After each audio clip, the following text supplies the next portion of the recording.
대한민국은 한밤중에 비상계엄 해프닝이 벌어졌습니다. 이번 상황에서 우리는 세속 정부의 권위에 순종하는 문제를 생각해 보아야 합니다. 우리가 사는 세상에서는 때때로 정부나 권위 있는 사람들이 하나님의 뜻과 반대되는 명령을 내릴 때가 있기 때문입니다. 이럴 때 기독교인은 어떻게 행동해야 할까요? 성경과 역사를 보면 믿음을 지키기 위해 용감히 행동한 사람들이 있습니다.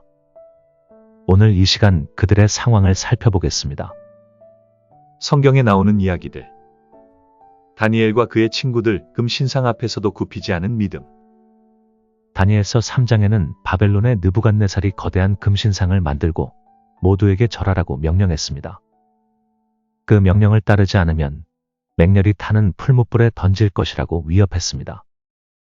그러나 유다 출신의 세 청년 사드락, 메삭, 아벳느고는 그 명령을 거부했습니다. 그들은 세속 정부의 명령보다 하나님 외의 다른 신에게 절하지 말라는 하나님의 계명을 더 중요하게 생각했습니다. 왕이 그들을 불러 추궁하자 그들은 이렇게 대답했습니다. 왕이여, 우리가 섬기는 하나님이 계시다면 우리를 맹렬히 타는 풀무불 가운데에서 능히 건져내시겠고 왕의 손에서도 건져내시리이다. 그렇게 하지 아니하실지라도 왕이여, 우리가 왕의 신들을 섬기지도 아니하고 왕이 세우신 금 신상에게 절하지도 아니할 줄을 아옵소서. 이러한 신앙 고백은 그들이 하나님의 주권을 신뢰하며 결과와 상관없이 하나님의 법을 지키겠다는 결단을 보여줍니다. 결국 그들은 불 속에 던져졌지만 하나님은 그들을 보호하여 주었습니다. 이 사건은 어떤 어려움이 있어도 하나님을 믿는 용기를 보여줍니다. 히브리 산파들 생명을 지키는 선택. 출애굽기 1장에는 이스라엘 자손이 번성하자 왕은 그들을 두려워하여 남자아이가 태어나면 죽이라는 명령을 내렸습니다. 그때 히브리 산파 시프라와 부하는 하나님을 두려워하여 애굽 왕의 명령을 어겼습니다. 그들은 하나님의 생명 존중의 법을 따르기로 결정했습니다. 사람의 생명을 무시하는 세속 정부의 명령을 따르지 않았던 히브리 산파들은 용기 있게 행동했습니다. 에스더, 죽으면 죽으리라는 결심. 에스더는 페르시아 제국의 왕후였습니다.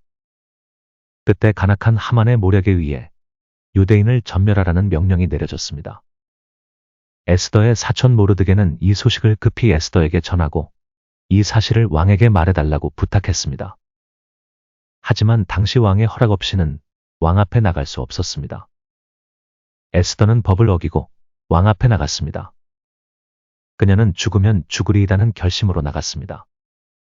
결국 왕의 마음을 움직여 유대인을 구할 수 있었습니다. 세속 정부의 부당한 명령에 대하여 죽음을 각오하고 나섰던 에스더의 사례는 옳은 일을 해야 한다는 것을 가르칩니다. 사도들, 하나님께 순종하라.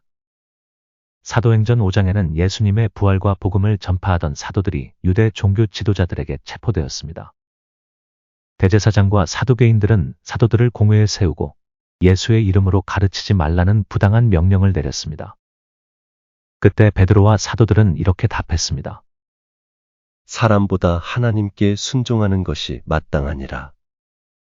이러한 선언은 그들이 세속 정부의 권위보다 하나님의 명령을 우선시하며 복음 전파의 사명을 지속하겠다는 의지를 나타냅니다.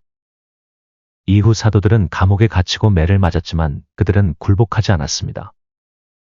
그들은 하나님께 순종하는 것이 얼마나 중요한지 보여줍니다. 기독교 역사에 나오는 이야기들.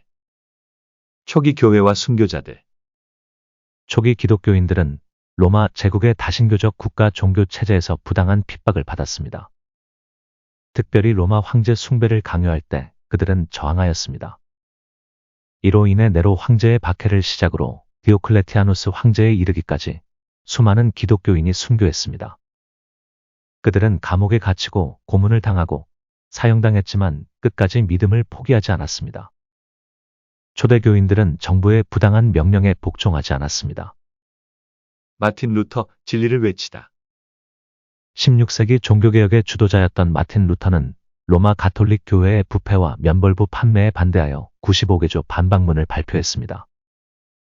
그는 교회의 권위에 도전하였고 1521년 보름스 회의에서 자신의 신념을 분명히 하였습니다. 그는 교회와 세속 정부의 부당한 압력에도 불구하고 그는 개혁 의지를 포기하지 않았습니다. 루터의 용기 덕분에 기독교는 새롭게 개혁하고 사회를 개혁할 수 있었습니다. 한국 교회와 신사참배 거부.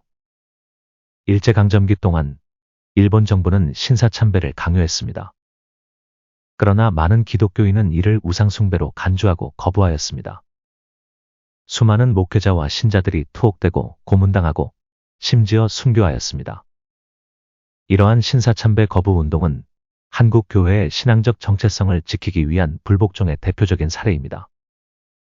이러한 사례들은 기독교인들이 신앙과 양심에 따라 부당한 정부의 명령에 불복종하며 정의와 진리를 지키기 위해 헌신한 역사를 보여줍니다. 이러한 용기 있는 행동들은 오늘날에도 많은 이들에게 영감을 주고 있습니다. 오늘날에도 기독교인들은 정부나 사회의 압력에 직면할 때 신앙과 양심에 따른 판단을 내려야 합니다. 이를 위해 다음과 같은 자세가 필요합니다. 첫째, 하나님의 뜻을 분별하는 지혜가 필요합니다. 기독교인은 단순히 개인적 신념이나 정치적 견해가 아닌 성경의 가르침과 하나님의 뜻을 기준으로 행동해야 합니다. 성경은 하나님의 뜻을 알려주는 가장 기본적인 자료입니다. 예를 들어 시편 119편 105절은 주의 말씀은 내 발의 등이요 내 길의 빛이니이다. 라고 말합니다. 말씀을 읽고 묵상함으로써 기독교인은 옳고 그름을 분별할 수 있습니다. 하나님의 말씀은 순간적인 감정이나 사회의 흐름에 흔들리지 않는 확고한 기준을 제공합니다. 기독교 신앙은 개인적이지만 결코 개인주의적이지 않습니다. 성경은 서로 조언하고 격려하며 하나님의 뜻을 함께 찾으라고 가르칩니다. 교회의 지도자나 신뢰할 수 있는 믿음의 동료들과 함께 하나님의 뜻을 논의하면 혼자서 놓칠 수 있는 중요한 관점을 발견할 수 있습니다. 특히 복잡한 사회적 문제에 직면했을 때 공동체는 하나님의 지혜를 나누는 중요한 통로가 됩니다. 둘째, 비폭력적 저항의 원칙이 필요합니다. 예수님은 악한 자를 대적하지 말라. 가르치셨습니다. 그러나 이는 불의에 무조건 굴복하라는 뜻이 아니라 폭력으로 맞서지 말라는 뜻입니다. 초기 기독교인들은 로마 제국의 박해 속에서도 폭력으로 대항하지 않았습니다. 오히려 자신들의 믿음을 삶으로 보여주며 순교를 통해 복음을 증언했습니다. 예를 들어 스데반 집사는 돌에 맞아 죽으면서도 주여, 이 죄를 저들에게 돌리지 마옵소서. 라고 기도했습니다. 마틴 루터 역시 가톨릭 교회의 부패에 맞서며 비폭력적으로 자신의 신념을 지켰습니다. 그는 자신의 신앙을 고백하며 폭력 대신 하나님의 말씀과 진리를 통해 개혁을 이루었습니다.